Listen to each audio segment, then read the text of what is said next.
So, siapa di antara anda semua yang dapat untung Ripple, Ether ataupun Bitcoin pada minggu ini? Komen sikit, komen sikit. Saya punya chief technical dekat sebelah ni yang angkat tangan. Okay, you guys ada ke tidak? Alamak. Saya nampak satu nama is watching. Saya punya bos. 40 orang, 41 orang. Ada ke tidak yang untung kripto? Dapat ride Ripple daripada RM3 sampai RM4. Okay.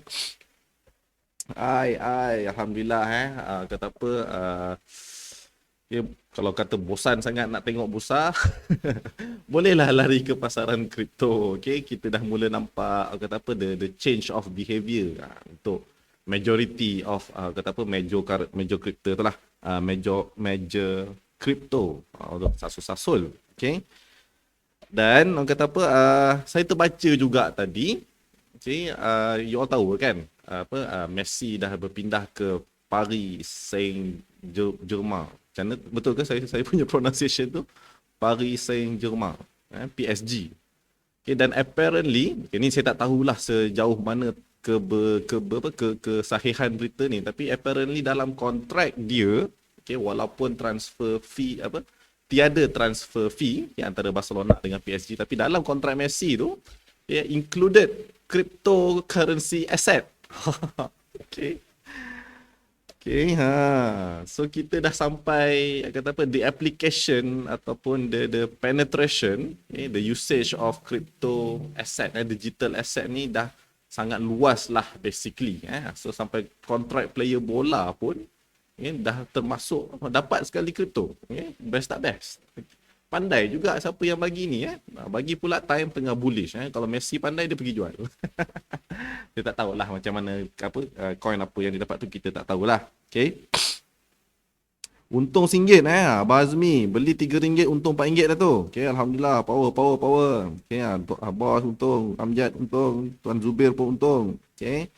Right, so tu kata apa minggu ni minggu yang gembira lah basically untuk crypto market. Right. So basically kita nak owner PSG boleh dapat marketing revenue untuk Qatar 2020. Serius lah. Okay.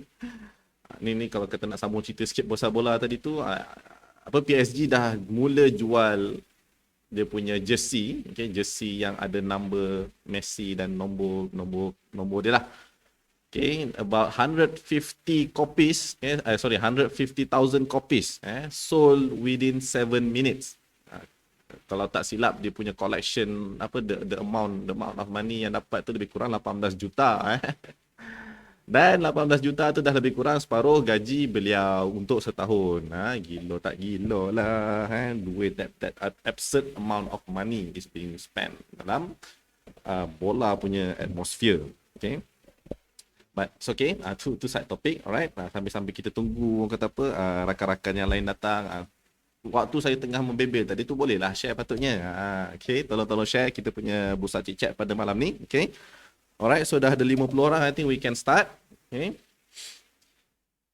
Actually the focus of tonight, malam ni saya cuma nak pick salah satu lah daripada cryptocurrency yang major, okay, which is the second largest, Ether. Okay, Ether. So we have Ether rally since I think about towards the end of last month, okay, towards the end of July tu dah mula rally daripada the bottom position tu, okay. Dan juga amplified by this one particular event yang berlaku pada 4 Ogos kalau saya tak silap. Okay, so kita nak tengok what was the factor actually, right? Okay, so kita tengok je dulu dia punya the growth ataupun the price movement.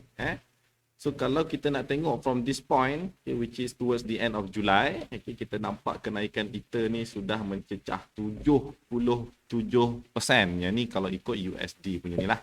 Okay, 77% sampai hari ini daripada tak boleh tengok nampak tarikh sebab saya screenshot, okay, tapi dia somewhere around this after middle of July lah. I think about 20 July macam ni.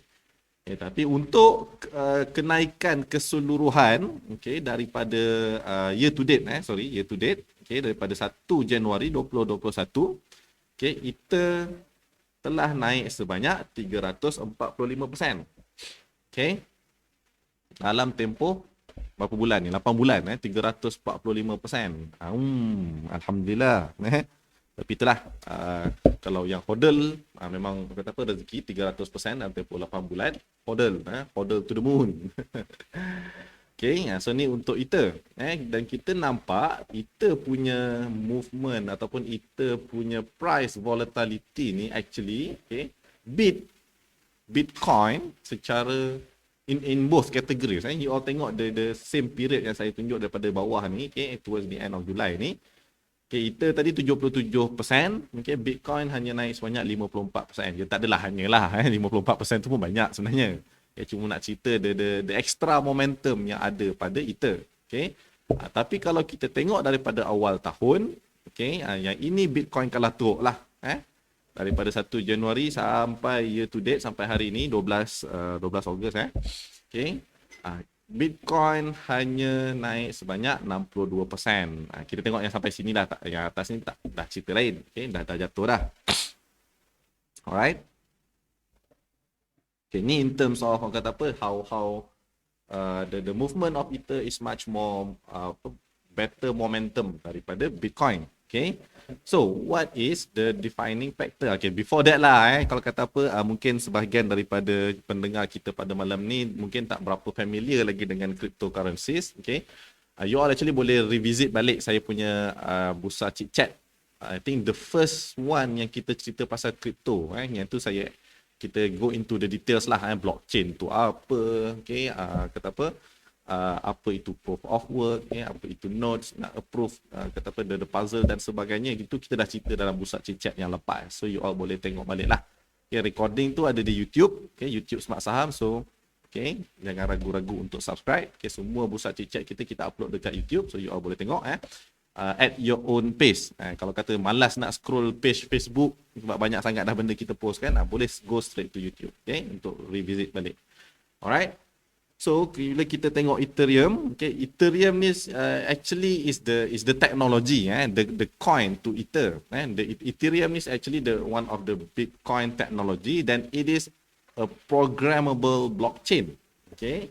So kata apa, based on daripada Bitcoin punya blockchain tadi tu, Ethereum, okay, inovatif sikit, dia buat blockchain yang boleh diprogram, okay, dan sebabkan dia punya kata apa,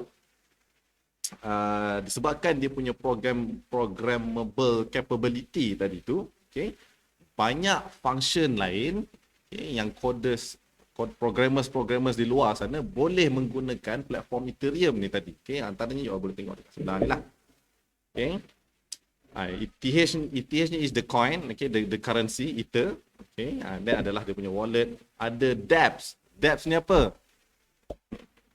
Okay, bukan apa yang ni apa? Apa dip? Tu dApp, tu betul, tu dApp yang tarian dApp tu. Bukan tu dApps ni adalah decentralized apps, okay. So orang kata apa, one of the very original dApps lah, kalau kata kita nak bagi mudah faham, is Bitcoin, BitTorrent. Siapa yang dekat sini tak pernah pakai BitTorrent? Siapa yang tak pernah pakai tu, you all saya respect lah. Memang kata apa, patuh undang-undang. Jangan mengaku pula dekat dalam komen saya pernah guna BitTorrent. Nanti tak pasal kena tangkap dengan piracy punya act. Okay. Tapi basically nak mengatakan, okay, yang teknologi BitTorrent, okay, yang peer-to-peer file sharing tu basically one of the early example of decentralized apps ataupun decentralized software lah.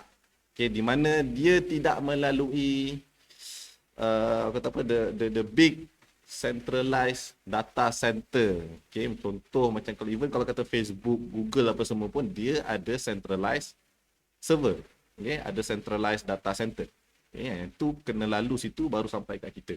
Okay, kalau macam BitTorrent tu, okay, transfer file to files direct, peer to peer. Okay, so that's why nama dia decentralized. Dia tak ada satu governing body yang control the transfer. Okay. And then yang kata apa, the trend these days, itulah antaranya decentralized finance, DeFi. Okay. Okey, ramai pula mengaku tak tahu BitTorrent tu apa bagus bagus bagus. Itulah zaman-zaman apa semenjak dah tak adalah kata berumur baru 30 tu dah kata apa saya dah dulu-dulu tak ada duit jelah kan kita pakailah apa yang kita boleh pirate kan tu. Tapi sekarang ni alhamdulillah direzekikan lebih sikit, nak benda apa-apa kita beli je lah, software original.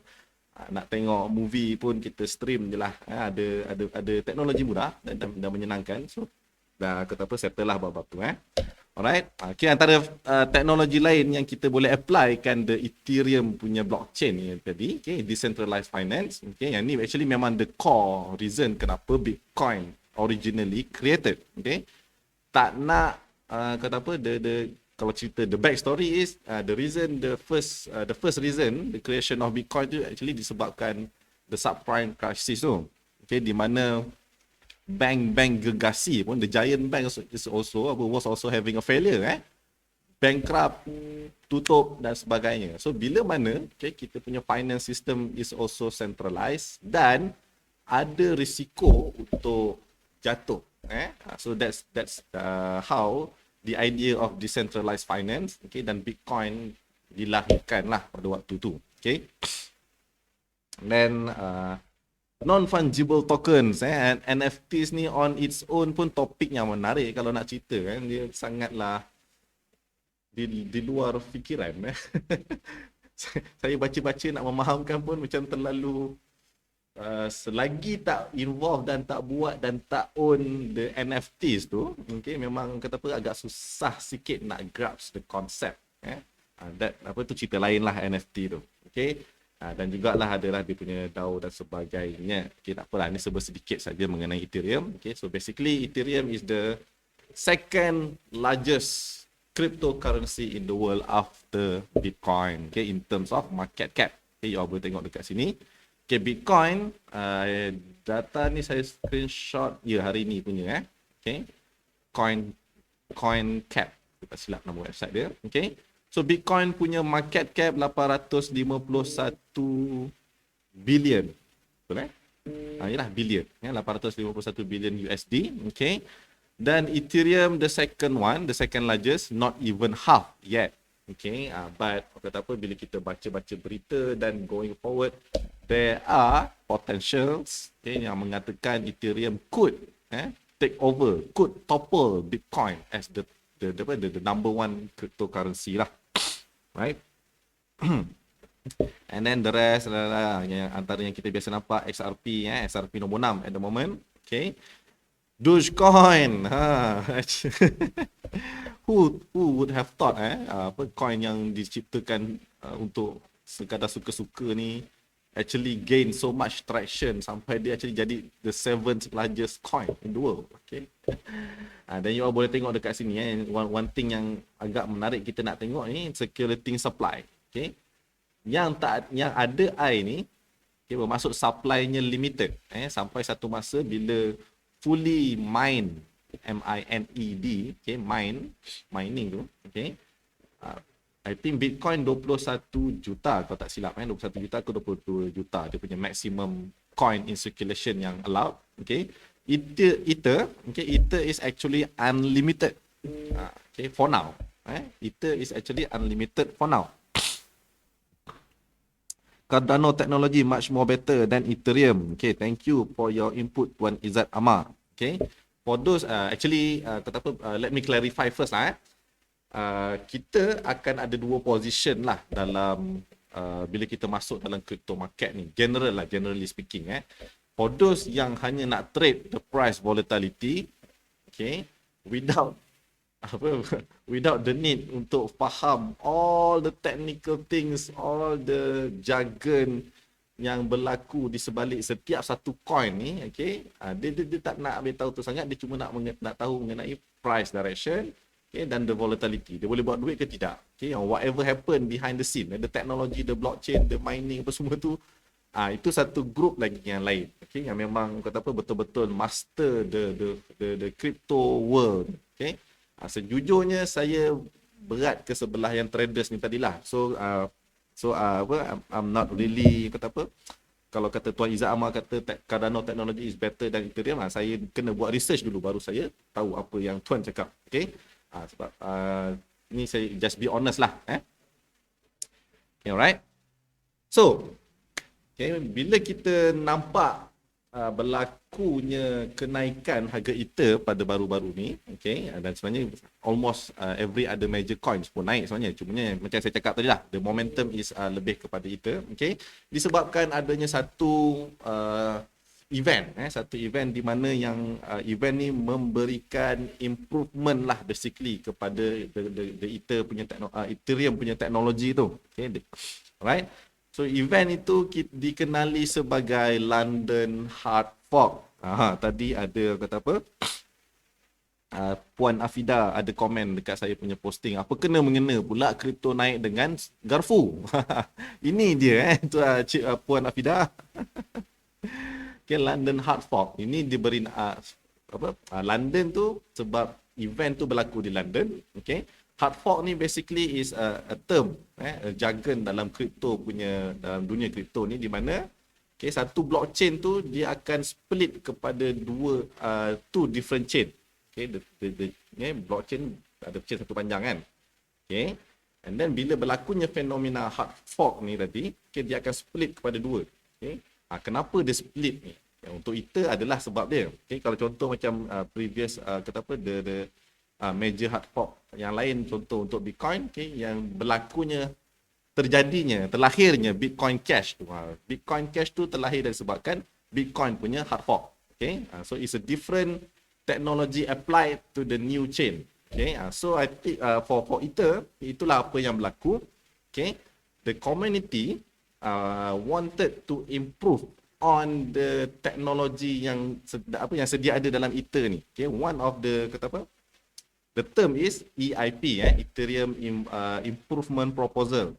Okay, dan dibagi number EIP 1559. So that's why you baca dalam this paragraph, okay, 1559, okay, 1559, okay, is really meant to create an ecosystem that encourage lower gas fees. Sudah. Gas fees ni apa pula? Okay. Which provides blockchain infrastructure to developers and companies. Okay, sometimes people are willing to pay a lot to get into a block 1559.6 to remediate this issue by creating a base fee. Okay, nampak sikit lah ni apa dia cuba nak cakap ni. Okay, rather than holding a blind auction every block to determine the gas price, Ethereum's protocol will algorithmically decide the transaction fee based upon overall demand on the network. Okay, apa yang isu yang ada untuk Ether sebelum ni, okay, basically setiap kali user nak buat transaction dalam Ether punya blockchain ni, diorang actually tak tahu berapa charge yang akan dikenakan kepada diorang tau. Okay, tak ada base, tak ada floor fee. Okay, siapa yang nak dia punya transaction tu executed cepat oleh miners, okay, dia kena bayar fee yang lebih. Alright. So benda ni menyebabkan sangatlah volatile, volatile in terms of fee, transaction fee dalam Ether punya atmosphere. Okay, tapi untuk miners punya side, orang sukalah. Okay, sebab the higher the fees, ada insentif untuk user, okay, bayar extra fee kepada mereka untuk orang transact do the transaction first for customer punya on behalf, right? So 1559 ni tadi, EIP 1559 ni tadi telah dilancarkan, okay, dalam London Hard Fork ni untuk settlekan that problem supaya benda tu jadi lagi efficient. Okay, di mana dia nak buat satu base fees, okay, at least ada satu base fees. Right? So dia akan tengoklah apa demand kepada network tersebut, okay, dan dia akan set satu fee. So at least orang dah tahu sebelum dia buat the transaction. Okay, ni dah mula cerita masuk technical sikit kan. Okay, so basically the hard fork tu dia create satu chain yang nak implement these changes. Okay, right? So the moment the immediate reaction yang berlaku selepas tu, okay, sebenarnya nak kena faham dulu lah apa impact dia sebenarnya. Saya pun tak sure kita copy paste kat tadi kat sini. Okay, tak apa. Right, London hard fork tu tadi berlaku dekat 4 Ogos somewhere around here. Okay, so ada kata apa, berlakunya sedikit kejatuhan lepas hard fork tu berlaku. Okay, and then sampai ke hari ni all the way up, naik lebih kurang 20% lah from this level. Okay, so apa yang menyebabkan kata apa efek adanya base fees apa semua tadi tu, yang tiba-tiba menyebabkan harga Ether ni naik. Okay, so kita kena faham dulu, apa yang hard fork tadi tu membantu. Okay, they change the unpredictability. Okay, one of the biggest problem with the Ethereum network is the unpredictable volatility of transaction cost. Okay, so yang gas price tadi tu adalah jargon kepada transaction cost ni tadi. Okay, sebenarnya kan, bila kalau you orang rajin lah nak baca deep into details the what's happening on the technical side of crypto ni, banyak betul term-term yang orang kata apa menarik. Gas price lah, ETH being burn tu apa dia, okay, macam-macam. Suara slow daripada tadi slow ke? Sorry Putra Nazrin Shah, sekarang okay, daripada tadi slow ke sekarang okay ke macam mana? Okay. Right. So during network congestion times, these gas prices could range to a few $100s. With the latest upgrade, this unpredictability would change. Okay. Satu. Right.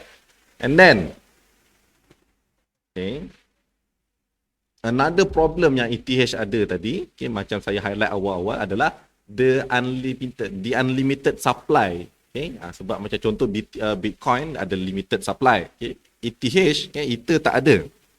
Okay, Ether tak ada limit kepada supply, tak ada limit kepada coin yang boleh created. Okay, so this is actually could be a problem later on. Boleh berlakunya inflation. Itu sama je lah macam duit. Terlalu banyak duit printed, okay, terlalu banyak supply in the market menyebabkan harga nilai dia turun. Okay, so yang ini, okay, London hard fork ni, right, akan create a pathway untuk another changes later on. Okay, ETH 2.0.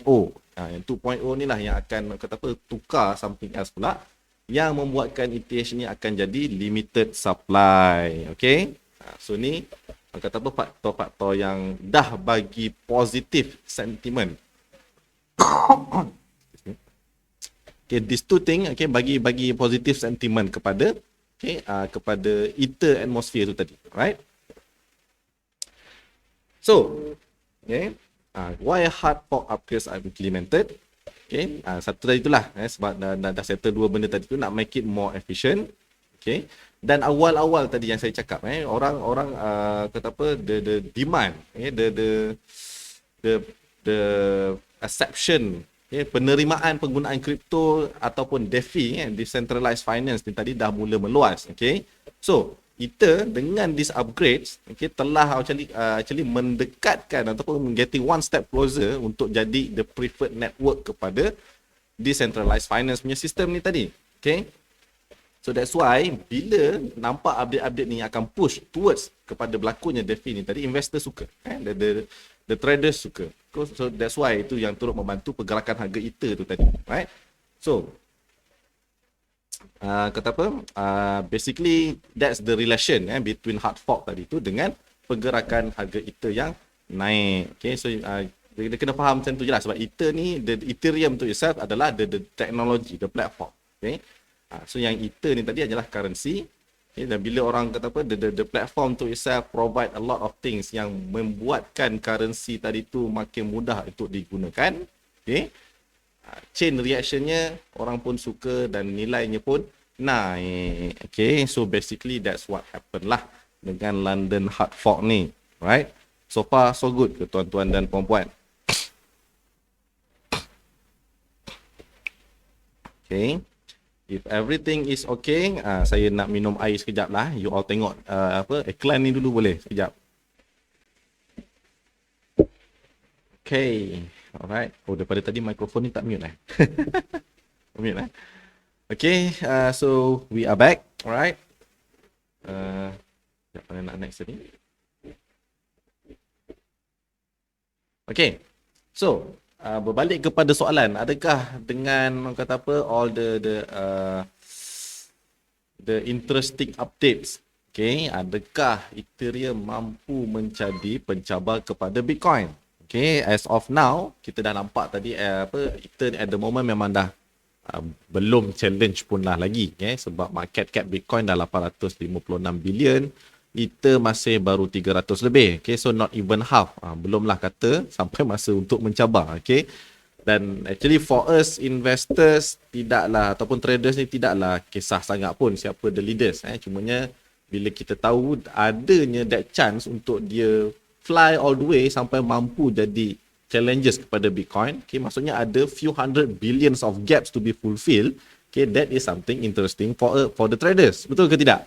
Kalau kata betul dia nak fly sampai dia boleh grow, sampai dia boleh grow dia punya market cap daripada 300 lebih sampai 800 lebih, okay, that's a lot of appreciation, okay.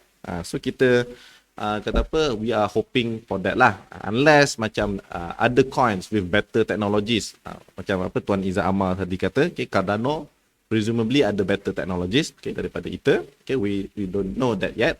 So at the moment the momentum masih ada pada Ether, right? So you boleh baca juga dekat sini, Ether's trading volume total 1.4 trillion in the first 6 months of 2021, growing 3 times faster than Bitcoin's trading volume. Okay, so activity kat situ dah ada, right? And then, okay, untuk kata apa, Ether outshone Bitcoin, okay, Bitcoin actually dropped by negative 2.28%. Dia juga menang dengan S&P 500 dan gold in terms of price performance, okay, rallying to 210% from January to the end of June, okay. So meaning to say, kata apa, ini different aspect lah, sebab kata apa, in the equities ataupun in the securities investment portfolio ni, okay, kita boleh susun portfolio kita dan adakan pelbagai asset class untuk jadi sebagai hedging, untuk diversify, okay, dan from this data, okay, kita nampak actually crypto ataupun Ether ni itself, okay, is a useful hedging tools, kalau kata dia dapat beat S&P 500 dan juga gold in terms of price performance. So orang kata apa, kita sekarang dah bertambah satu lagi asset class yang kita boleh guna untuk diversifykan kita punya portfolio, okay, right?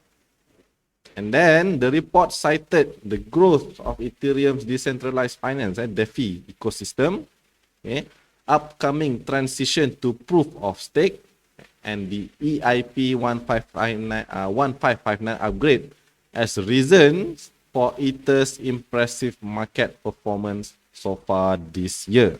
Okay, yang proof of stake ni another topic lah, yeah, that's why at the moment, okay, Bitcoin tidaklah terlalu environmentally friendly sebab dia punya pengesahan transaction tu masih menggunakan teknologi proof of work, di mana miners, the so-called miners ni perlu solve puzzles menggunakan komputer diorang untuk earn the Bitcoin.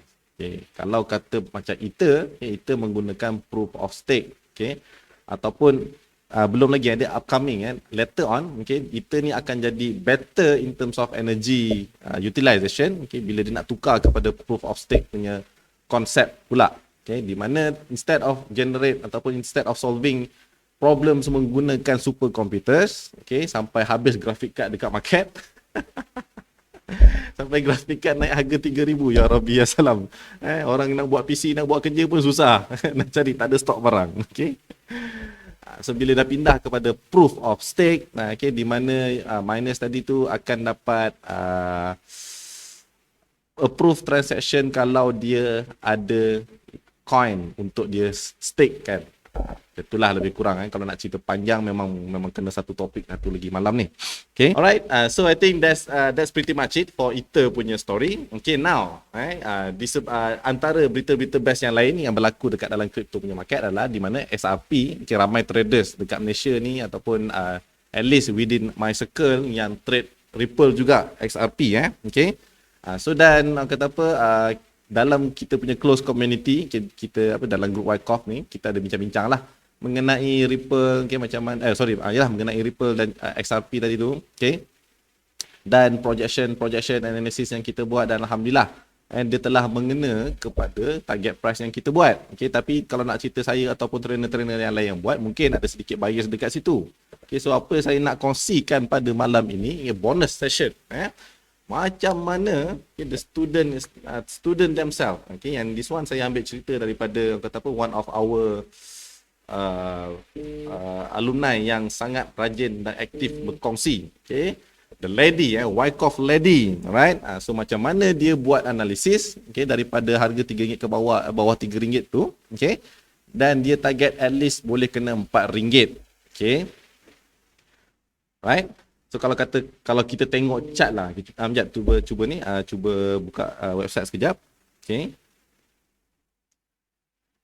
So yang ini adalah, okay, Coinalyze lah kalau you all nak tengok Luno dan juga ringgit, sebab dalam TradingView tak ada SRP MYR, ada dekat Coinalyze, right? Yang ini adalah 5 minit, so saya tukar dululah kepada daily. Okay. So daripada RM2 lebih, RM3 lebih ni, kalau kata kita nak buat very simple technical analysis pun actually boleh je nak target RM4 lebih ni, cubalah letak resistance line dekat sini, you all dapatlah tengok kena juga dekat sini RM4. So nampak macam simple, okay. Tapi untuk mendatangkan lagi keyakinan, confidence, macam mana kita nak target, okay, macam mana kita nak set kita punya target price tu dengan better confidence, okay, we can utilize other knowledge and different set of knowledge, right? So dekat situlah datangnya, okay, the benefits of Wyckoff analysis, right? So let's go back to the slide.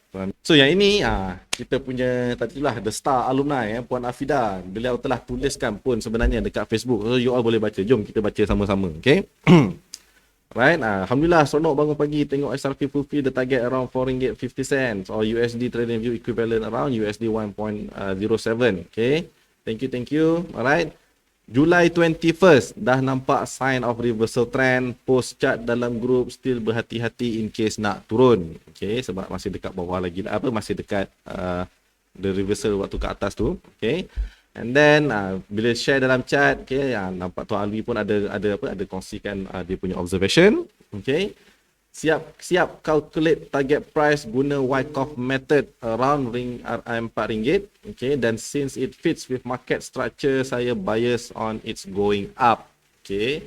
So apa yang beliau buat, dia apply Wyckoff punya analysis, okay. Bila kita kata Wyckoff analysis ni, actually is a very holistic punya analysis lah sebenarnya, bukan setakat letak line support resistance, bukan setakat buka indicator, okay.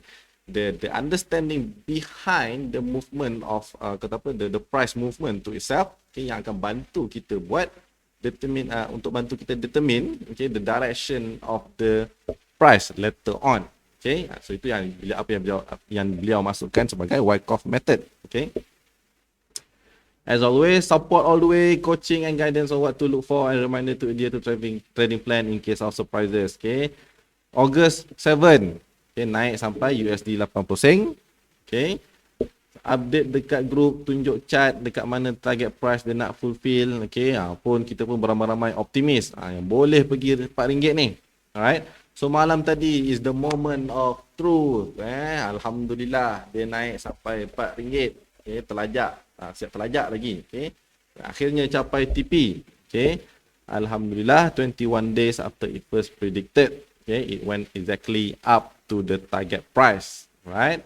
So ini apa yang dia tulis, okay. So ni screenshot sikit lah apa kita punya discussion dalam group tadi tu lah, summary-nya tadi, okay, ni apa the actual discussion, okay.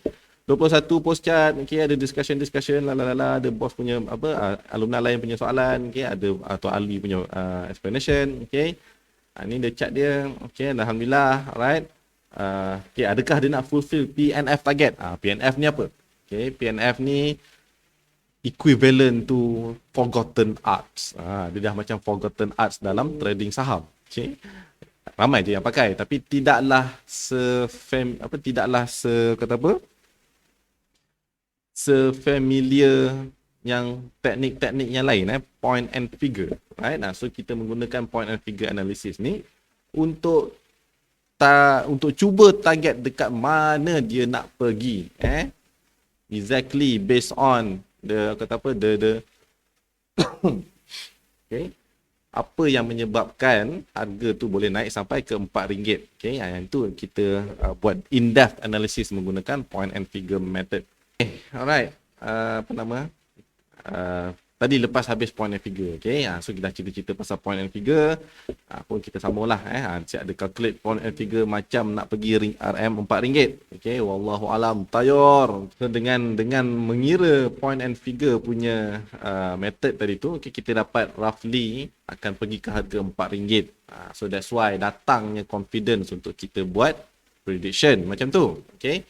Kalau kata gunakan support and resistance pun boleh, tak ada masalah. Okay, cumanya confidence tu ditambah, di-enforcekan lagi dengan the target price yang kita calculate menggunakan point and figure method tadi tu. Okay. Mana nak next ni? Ini asyik kat sini kan? Okay. Alright. So ini chart asal yang Puan Afidah kongsikan, okay, pada 21 Julai. Okay. So dia dah lukis siap-siap dekat mana harga nak pergi. Okay, dan alhamdulillah malam tadi, okay, dah hari ni lah kan, harga naik tu cucuk first TP dia. Okay, ada second layer lagi, next TP. Itu insyaAllah lah. Okay, tak tahulah bila akan kena. Tapi for now, okay, immediate TP yang kita calculate menggunakan point and figure method tadi tu dah settle. Okay. Alright. So that's why bestnya bila kita boleh buat target price prediction ni dengan high confidence level. Itu term yang saya cari daripada tadi tu, high confidence level. Okay. So kalau you all nak belajar buat benda yang sama, okay, boleh join, okay, kelas Wyckoff Trading Blueprint kita, okay, di mana kita akan cover semua benda lah yang diperlukan untuk menjadi seorang trader dan juga investor. Okay. Fundamental analysis confirm ada.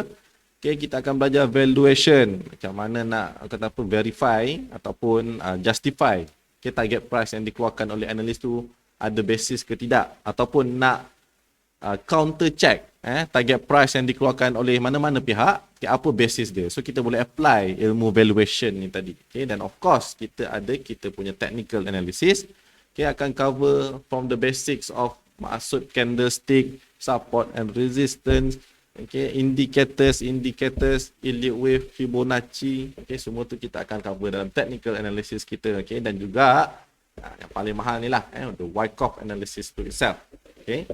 So nak understanding the psychology, okay, the behavior, the understanding and dissecting, okay, the behavior of the traders behind the price movement, okay, supaya kita tahu dia nak buat apa lepas ni, okay.